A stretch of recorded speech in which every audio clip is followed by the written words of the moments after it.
ಎಲ್ರಿಗೂ ನಮಸ್ಕಾರ. ಈ ಥರ ಕೂತ್ಕೊಳ್ಳೋದು ಸ್ವಲ್ಪ ನಮಗೆ ಕಷ್ಟದ ಕೆಲಸ. ನಾವು ಓಡಾಡುವವರು ಮತ್ತು ಇದನ್ನು ಆರ್ಗನೈಸ್ ಮಾಡಿದವರು ಕೂಡ, ಹಾಗಾಗಿ ಸ್ವಲ್ಪ ಮುಜುಗರದೊಂದಿಗೆ ಮಾತಾಡ್ತಿದ್ದೀನಿ.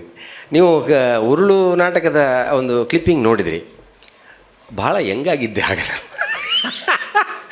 ಹೆಂಗಾಗಿದ್ವು ಈಗ ನೋಡಿದರೆ ಅಲ್ವಾ, ವಯಸ್ಸಾಗಿದೆ ನಮಗೆ.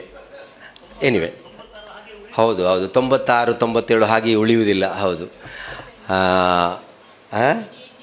28 ಇಯರ್ಸ್, 28 ವರ್ಷಗಳ ಪಯಣ.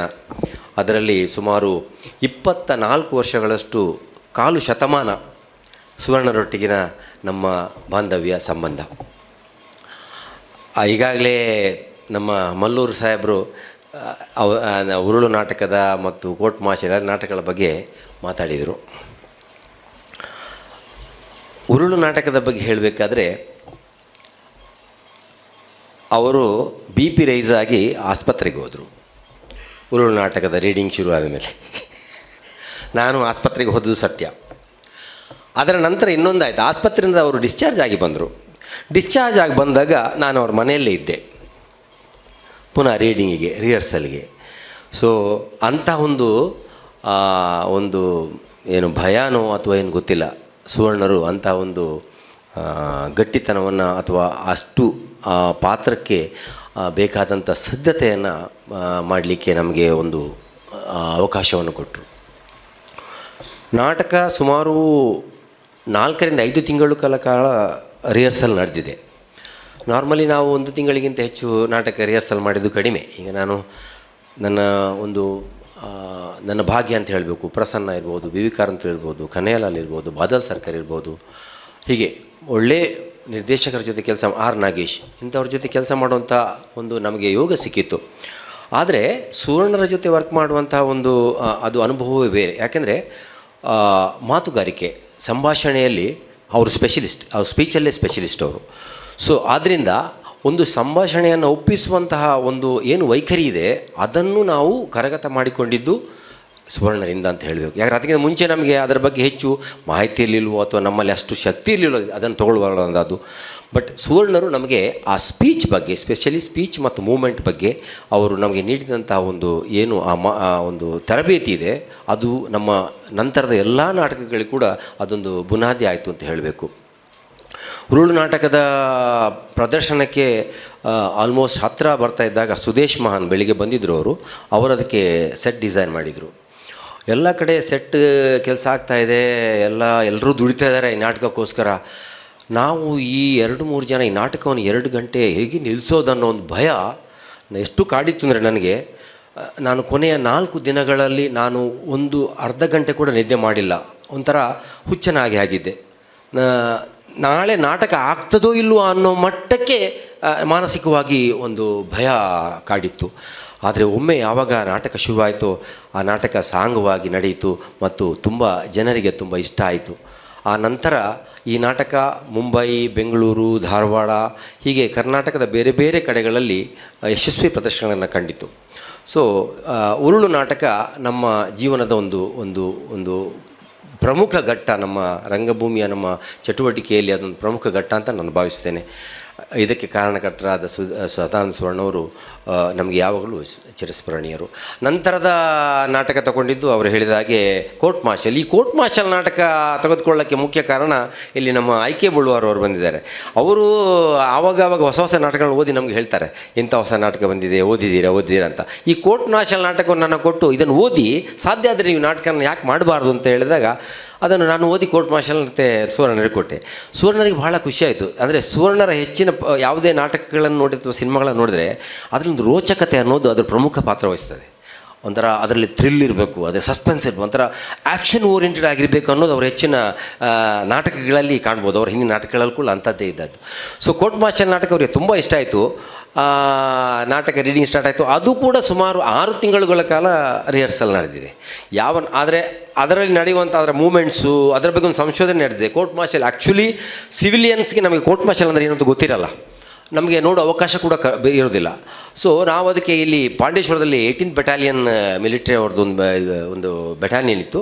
ಅಲ್ಲಿ ಹೋಗಿ ಅಲ್ಲಿ ಆಫೀಸರ್ಗಳ ಹತ್ರ ಅಲ್ಲಿ ಕೂತು ಅವರು ಹೇಗೆ ಕೋರ್ಟ್ ಮಾರ್ಷಲ್ ಹೇಗೆ ಮಾಡ್ತಾರೆ ಅನ್ನೋದನ್ನು, ಅಲ್ಲಿ ಸಿಟ್ಟಿಂಗ್ ಅರೇಂಜ್ಮೆಂಟ್ಸು, ಆಮೇಲೆ ಏನೇನು ಮೂಮೆಂಟ್ಸ್ ಇದನ್ನೆಲ್ಲ ಅವರ ತಿಳ್ಕೊಂಡು ಪ್ರಾಕ್ಟೀಸ್ ಮಾಡಿ, ಸೆಲ್ಯೂಟ್ ಮಾಡೋದನ್ನು ಪ್ರತಿಯೊಂದನ್ನು ಕೂಡ ಪ್ರಾಕ್ಟೀಸ್ ಮಾಡಿ ಅವರಿಂದ ತಿಳ್ಕೊಂಡು ಸುಮಾರು 6 ತಿಂಗಳ ಕಾಲ ಅದನ್ನು ರಿಹರ್ಸಲ್ ಮಾಡಿ ಆ ನಾಟಕ ಕೂಡ ಒಂದು ಮಂಗಳೂರು ರಂಗಭೂಮಿಯಲ್ಲಿ ಒಂದು ಒಳ್ಳೆಯ ಚರಿತ್ರೆಯನ್ನು ಬರೀತು ಅಂತ ಹೇಳಬೇಕು. ಆಮೇಲೆ ಮಳೆ ನಿಲ್ಲುವವರೆಗೆ ಈ 3 ನಾಟಕಗಳನ್ನು ಆವಾಗ ನಾವು ಮುಂಬೈಯಲ್ಲಿ ಆಡಿದ್ದು ಬಹಳ ಸಲ, ತುಂಬ 5-6 ಸಲ ನಾವು ಮುಂಬೈಗೆ ನಾಟಕಗಳನ್ನು ತೊಗೊಂಡೋಗಿದ್ದೇವೆ. ಅದರಲ್ಲಿ ಬಹಳ ನೆನಪಿಟ್ಕೊಳ್ಳುವಂಥದ್ದು ಒಂದು ಕೋರ್ಟ್ ತ್ರಿವಳಿ. ಮುಂಬೈಯಲ್ಲಿ 3 ನಾಟಕಗಳಿದೆ, ಉರುಳು, ಕೋರ್ಟ್ ಮಾರ್ಷಲ್ ಮತ್ತು ಮಳೆ ನಿಲ್ಲುವವರೆಗೆ. ಇವರು 3 ಕೂಡ ಕೋರ್ಟಲ್ಲಿ ನಡೆಯುವಂಥ ಒಂಥರ ಮಳೆ ನಿಲ್ಲುವವರೆಗೆ ಇಸ್ ಮೋಕ್ ಕೋರ್ಟ್. ಸೊ ಎಲ್ಲ 3 ನಾಟಕಗಳು ಕೂಡ ಕೋರ್ಟಿಗೆ ಸಂಬಂಧಪಟ್ಟದ್ದು. ಹಾಗೆ ನಾವೊಂದು ಕೋರ್ಟ್ ತ್ರಿವಳಿ ಅಂತೇಳಿ ಮುಂಬೈಯಲ್ಲಿ ಅದರ 3 ದಿವಸಗಳ ಒಂದು ಫೆಸ್ಟಿವಲ್ ಮಾಡಿದ್ವಿ. ಸುವರ್ಣರು ಅದರ ಬಗ್ಗೆ ತುಂಬ ಮುತುವರ್ಜಿ ವಹಿಸಿ ಒಂದು ಒಳ್ಳೆಯ ಪ್ರದರ್ಶನ ಪ್ರಯೋಗ ಆಯಿತು. ಮುಖ್ಯವಾಗಿ ನಾನು ಸುವರ್ಣರ ನಾಟಕಗಳ ಬಗ್ಗೆ ಏನು ಹೇಳೋದಂದರೆ, ಅವರು ತಮ್ಮ ನಾಟಕ ಪ್ರಯೋಗ ಅಂತ ಹೇಳ್ತಿದ್ರು. ನಾರ್ಮಲಿ ನಾವು ಪ್ರಯೋಗ ಅಂತ ಹೇಳುವಾಗ ಅದು ಮತ್ತೆ ಪುನಃ ರಿಪೀಟ್ ಶೋ ಆಗುತ್ತೆ ಅಂತಲೇ ಗ್ಯಾರಂಟಿ ಇಲ್ಲ, ಅದು ಪ್ರಯೋಗ ಅಷ್ಟೇ ಆಗಿರುತ್ತೆ. ಒಂದು ಪ್ರಯೋಗ ಶಾಲೆಯಲ್ಲಿ ಅದು ಫೇಲು ಆಗ್ಬೋದು. ಅದಕ್ಕಾಗಿ ಪ್ರಯೋಗಗಳನ್ನು ಮಾಡುವಾಗ ನಾವು ಲೋ ಕಾಸ್ಟಲ್ಲಿ, ಕಡಿಮೆ ಬಜೆಟಲ್ಲಿ, ಹೆಚ್ಚು ಖರ್ಚೆಲ್ಲ ಇಲ್ಲದೆ ಮಾಡುವಂಥ ನಾಟಕ ಗ್ಯಾರಂಟಿ ಇಲ್ಲ. ಆದರೆ ಸುವರ್ಣರಾಗಲ್ಲ, ಅವರ ಪ್ರಯೋಗ ಒಂದು ಪರ್ಫೆಕ್ಟ್ ಪ್ರೊಡಕ್ಷನ್ನೇ ಆಗ್ತಾಯಿತ್ತು. ಅದು ಪ್ರಯೋಗ ಆಗ್ತಾಯಿತ್ತು. ಪ್ರಯೋಗ ಅಂದರೆ ಅದರಲ್ಲಿ ಅದು ಬರೀ ನಾಮಕೆ ವಾಸ್ತೆ ಅಲ್ಲ, ಅದರಲ್ಲಿ ಸೆಟ್ಟಿಂಗ್ ಇರ್ತಾಯಿತ್ತು, ಲೈಟಿಂಗ್ ಇರ್ತಾಯಿತ್ತು, ಆ್ಯಕ್ಟಿಂಗ್ ಎಲ್ಲ ಇದ್ದು ಒಂದು ಪರಿಪೂರ್ಣವಾದ ನಾಟಕ ಆಗ್ತಾಯಿತ್ತು. ಸೊ ಅವರು ತಮ್ಮ ನಾಟಕನ ಪ್ರಯೋಗ ಅಂದರೂ ಕೂಡ ಅದೊಂದು ರಿಯಲಿಸ್ಟಿಕ್ ಥಿಯೇಟರ್ನ ಮಾದರಿಯಲ್ಲಿ ನಡೀತಾ ಇತ್ತು. ಅವರ ಯಾವುದೇ ನಾಟಕಗಳನ್ನು ನೋಡಿ, ಹಿಂದಿನ ಅವರ ನಾಟಕಗಳ ಪೋಸ್ಟರ್ ಅಥವಾ ಇದನ್ನು ಚಿತ್ರಗಳು ನೋಡಿದಾಗ ಕೂಡ ಅವರದ್ದು ಥಿಯೇಟರ್ ರಿಯಲಿಸ್ಟಿಕ್ ಥಿಯೇಟರ್ ಹೌದು. ಯಾವುದು ಕೂಡ ಒಂದು ಅದನ್ನು ಏನು ಸಜೆಸ್ಟಿವ್ ಆಗಿ ಮಾಡಿದಂಥ ನಾಟಕಗಳು ಕಡಿಮೆ.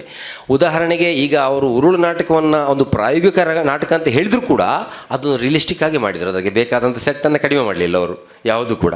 ಆದರೆ ನಾವು ಮುಂದಕ್ಕೆ ಏನು ಮಾಡಿದ್ವಿ, ಅವರಿಗೆ ಅವರಿಲ್ಲದ ಸಮಯದಲ್ಲಿ ನಾವು ಸಣ್ಣ ವೇದಿಕೆಯಲ್ಲಿ, ಒಂದು ಸಣ್ಣ ಹಾಲಲ್ಲಿ, ಒಂದು ಕ್ಲಾಸ್ ರೂಮಲ್ಲಿ ಕೂಡ ನಾಟಕ ಮಾಡಿದ್ದುಂಟು. ಅದನ್ನು ನಾವು ಬಹಳ ಇಷ್ಟಪಟ್ಟಿದ್ದೇವೆ. ಹಾಗೆ ಹೆಚ್ಚಿನ ನಾಟಕಗಳ ಬಗ್ಗೆ ಮತ್ತರದ ಕಲಂಕಿತ ನೀರು ಬಗ್ಗೆ ಕೂಡ ನಮ್ಮ ಮಲ್ಲೂರವರು ತಿಳಿಸಿದರು. ಕಲಂಕಿತ ನೀರು ಬಹುಶಃ ಅತ್ಯಂತ ಹೆಚ್ಚು ಕಾಲ ತೆಗೆದುಕೊಂಡದ್ದು ಕಲಂಕಿತ ನೀರು. 1 ವರ್ಷಕ್ಕಿಂತಲೂ ಹೆಚ್ಚು. ಮಧ್ಯದಲ್ಲಿ 6 ತಿಂಗಳು ಅದು ರಿಹರ್ಸಲ್ ಆಗದೆ ಉಳಿತು. ಆದರೆ ಒಂದು ಅವರ ಹಠದಲ್ಲಿ ಆ ನಾಟಕ ಆಗಲೇಬೇಕು. ಜಿ ಬಿ ಜೋಶಿಯವರ ಕದಡಿದ ನೀರು ನಾಟಕದ ಅದು ಕನ್ನಡ ತುಳು ರೂಪಾಂತರ. ಆ ನಾಟಕ ಅವರು ಹೇಳಿದ ಹಾಗೆ ಹೆಚ್ಚು ಪ್ರದರ್ಶನ ಆಗಲಿಲ್ಲ. ಆದರೆ ಈ ನಾಟಕಗಳು ಉರುಳು, ಕೋರ್ಟ್ ಮಾರ್ಷಲ್, ಈ 2 ನಾಟಕಗಳು ಈಗಲೂ ಪ್ರದರ್ಶನಗೊಳ್ತಾ ಇವೆ. ಇದು ಈ ಅವರ ಜೊತೆ ಕಳೆದಂಥ ಒಂದು 1/4 ಶತಮಾನದಲ್ಲಿ ನಾವು ಅವರಿಂದ ತುಂಬ ತಿಳ್ಕೊಂಡದ್ದು, ನಮ್ಮನ್ನು ಒಂದು ರಂಗಭೂಮಿಯ ನಟರು ಅಂತ ಗುರುತಿಸ್ಕೊಂಡಿದ್ದೇ ಅದರ ನಂತರವೇ. ಬಹುಶಃ ನನ್ನ ಉರುಳು ನಾಟಕ ನೋಡಿದ ಕಾಸರಹಳ್ಳಿಯವರು ಬೆಂಗಳೂರಲ್ಲಿ ನಾಟಕ ನೋಡಿದವರು ನನಗೆ ಪತ್ರ ಬರೆದರು, ನಿಮ್ಮ ನಾಟಕ ನನಗೆ ತುಂಬ ಇಷ್ಟ ಆಯಿತು, ನೀವು ನನ್ನ ಒಂದು ಚಿತ್ರದಲ್ಲಿ ಅಥವಾ ಸೀರಿಯಲಲ್ಲಿ ಮಾಡಬೇಕು ಅಂತ ಒಂದು ಲೆಟ್ರ್ ಬರೆದಿದ್ರು. ಆಮೇಲೆ ವೈಶಾಲಿ ಕಾಸರಹಳ್ಳಿಯವರು ಕರೆದು, ಆಗ ಈ ಥರದ 1000 ಗಟ್ಟಲೆ ಇದು ಧಾರಾವಾಹಿ ಇರಲಿಲ್ಲ, ಎಪಿಸೋಡ್ಗಳು 26 ಎಪಿಸೋಡಿನ ಒಂದು ಮೂಕರಾಗ ಅಂತ ಅದರಲ್ಲಿ ಮುಖ್ಯ ಪಾತ್ರ ಕೊಟ್ಟರು. ಆಮೇಲೆ ಗಿರೀಶ್ ಕಾಸರಹಳ್ಳಿಯವರು ತಮ್ಮ ಹಸೀನಾ ಸಿನಿಮಾದಲ್ಲಿ ಮುಖ್ಯ ಪಾತ್ರ ಕೊಟ್ಟು ನನ್ನನ್ನು ಸಿನಿಮಾ ರಂಗಕ್ಕೆ ಪರಿಚಯಿಸಿದರು. ಆರ್ ನಾಗೇಶ್ ಅವರು ಶಿವರಾಮ್ ಕಾರಂತರ ಸರಸಮ್ಮನ ಸಮಾಧಿ ಧಾರಾವಾಹಿಯಲ್ಲಿ ಕೂಡ ನನಗೆ ಶಿವರಾಮ್ ಕಾರಂತರ ಯೌವನದ ದಿನಗಳ ಪಾತ್ರವನ್ನು ಕೊಟ್ಟು ಅವರು ನನ್ನನ್ನು ಧಾರಾವಾಹಿಗೆ ಸೇರಿಸ್ಕೊಂಡ್ರು. ಇದೆಲ್ಲ ಆಗಿದ್ದು, ಈ ಎಲ್ಲ ಬೆಳವಣಿಗೆ ಆಗಿದ್ದು ಸುವರ್ಣರ ಒಂದು ಒಳ್ಳೆಯತನದಿಂದ ಮತ್ತು ಅವರ ಒಂದು ಹಿರಿತನದಿಂದ. ಹಾಗಾಗಿ ನಾವು ನಮ್ಮ ಉದ್ದಕ್ಕೂ ಜೀವನದುದ್ದಕ್ಕೂ ನಾವು ಅವರನ್ನು ಯಾವಾಗಲೂ ಸ್ಮರಿಸಿರ್ತೇವೆ.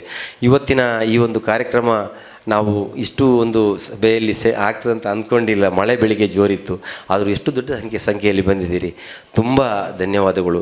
ಇವತ್ತು ಸಂಜೆ ಅವರು ನಿರ್ದೇಶಿಸಿದ ಕೋರ್ಟ್ ಮಾರ್ಷಲ್ ನಾಟಕ ಮೇಲೆ ಒಂದು ಹೊಸ ರಂಗಮಂದಿರ ಆಗಿದೆ, ತುಂಬ ಚೆನ್ನಾಗಿದೆ. ಇಷ್ಟರವರೆಗೆ ಅಲ್ಲಿ ನಾಟಕ ಯಾವುದು ಪೂರ್ಣ ಪ್ರಮಾಣದ ನಾಟಕ ಆಗಿಲ್ಲಂತೆ. ಇವತ್ತು ನಾವು ಪ್ರಥಮವಾಗಿ ಕೋರ್ಟ್ ಮಾರ್ಷಲ್ ನಾಟಕವನ್ನು ಅಲ್ಲಿ ಮಾಡ್ತಾಯಿದ್ದೇವೆ.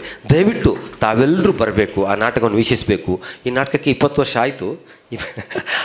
ಆವಾಗ ಸಿಕ್ಸ್ ಪ್ಯಾಕ್ ಇಲ್ಲದಿದ್ದರು ಹೊಟ್ಟೆ ಒಳಗಿತ್ತು. ಈಗ ಸ್ವಲ್ಪ ಹೊಟ್ಟೆಗೆ ನಮ್ಮದೆಲ್ಲ ಸ್ವಲ್ಪ ಮುಂದೆ ಬಂದಿದೆ. ಆದರೂ ಆ ನಾಟಕವನ್ನು ನಿಮಗೆ ಯಶಸ್ವಿಯಾಗಿ ದಾಟಿಸೋದರಲ್ಲಿ ನಾವು ಪ್ರಯತ್ನ ಪಡ್ತೇವೆ. ದಯವಿಟ್ಟು ನಿಮ್ಮ ಗೆಳೆಯರಿಗೂ ತಿಳಿಸಿ. ಸಂಜೆ ಹೊತ್ತು ನಾವೆಲ್ಲರೂ ಕೋರ್ಟ್ ಮಾರ್ಷಲ್ಗಳನ್ನು ನೋಡಿ ಸಮಯ ಕಳೆಯೋಣ. ಧನ್ಯವಾದಗಳು. ನಮಸ್ತೆ.